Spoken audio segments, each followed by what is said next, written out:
Hi there, welcome back everyone. So today for MC Escher Tesselation project, you're going to need 2 sheets of paper, a pencil, some scissors, tape, a Sharpie, and some sort of coloring utensil. You're going to just need your first piece of paper and you're going to want to fold it in half, hamburger style. I like to fold it, meet my edges up, pull my finger down to meet the crease, and then go left and right. This way it just makes a solid crease. And then I am going to rub my finger across that crease, make sure it's really nice and strong. Flip it inside out, do the same thing. And then I'm going to do that one more time. The reason I'm doing this is because I'm going to tear the paper, and the best way to tear it is to make sure that crease is really solid. You want to start by pulling it apart a little bit at the top and then slowly peeling your fingers away from each other on the 2 separate sheets of paper. Get a nice clean grip. Put one side to the side, grab the one, and you're going to take one corner, fold it up, making a triangle. So I'm going from one edge of the paper all to the other side of the paper.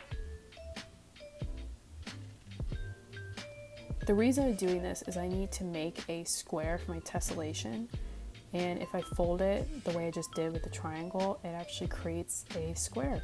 So I'm going to leave it folded, grab my scissors, and cut the excess paper off.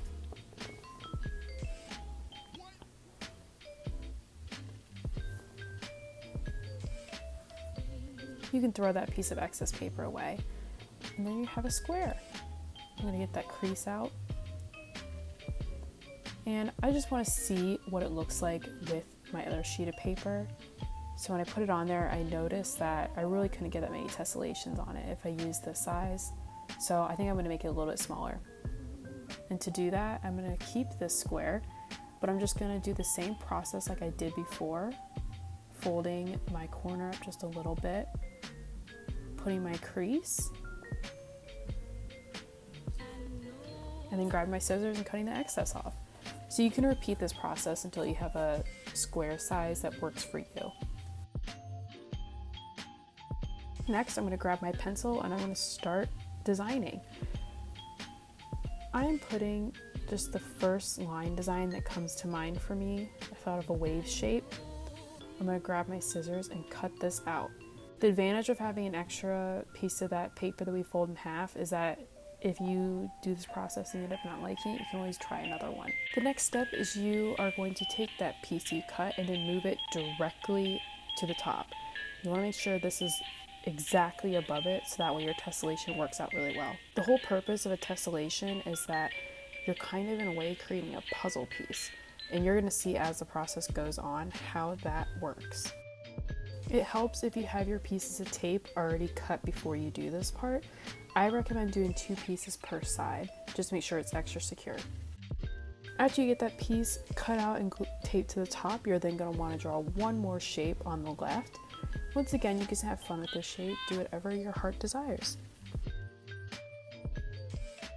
Just like before, you're going to take that piece that was on the left and you're going to move it directly to the right and tape it.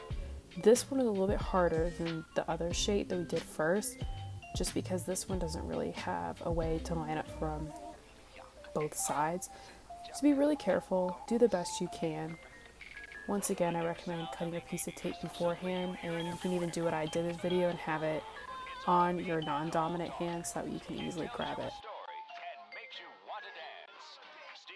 Even too, another step you can try is putting the tape down first and then flipping your piece over like I'm doing here, and then dragging it over to the left and then placing it on that tape.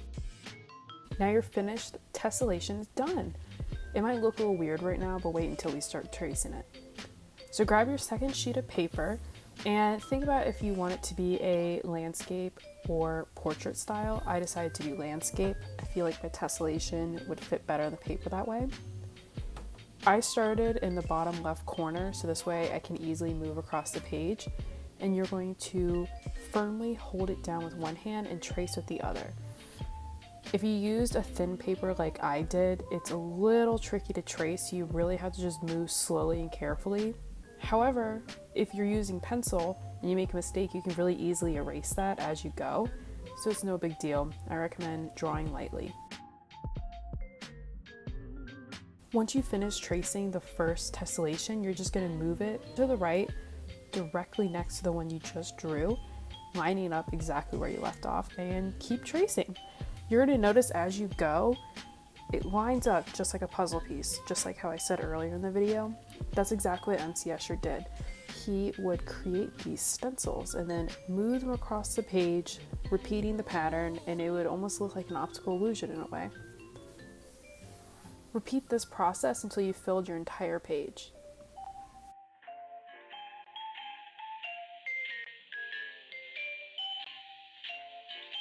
This is optional, but if you would like to make those lines look really nice and clean, you can get a black marker and trace over them.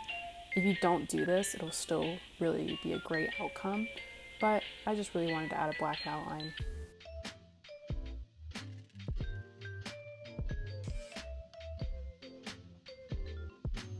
Next, you're going to start coloring it in.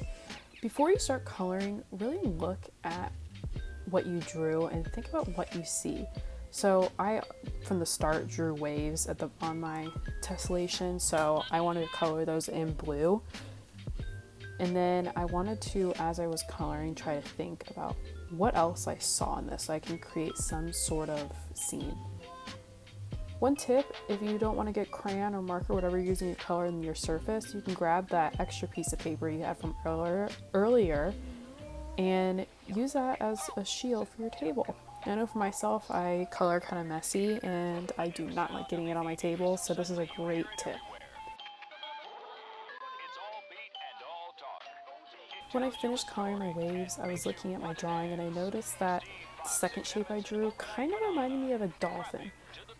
It was just missing a couple of things. So I got my pencil out and I started sketching, trying to think of what I could add. And I decided if I added a top fin and an eyeball to that second shape, it would make my tessellation drawing almost look like rows of dolphins jumping in the waves. Which, if I'm being honest, that's the only thing that's been in my mind lately. I cannot wait to go back to the beach. So if anything, this tessellation drawing of mine is just a celebration of what I can't wait to start doing once the weather is nice and beaches are open again. So really take the time, look at what you got in your paper. This is a great way to just get those creative juices flowing and think about how you could add to what you've already started and make it your own.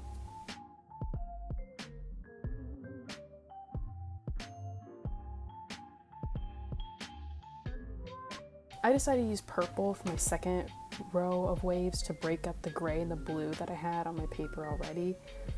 It's not probably a color you'd see in an ocean normally, but I thought it broke up the other cool colors on the page.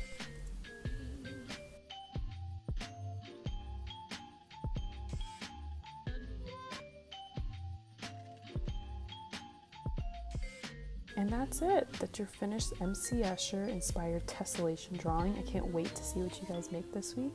Have fun.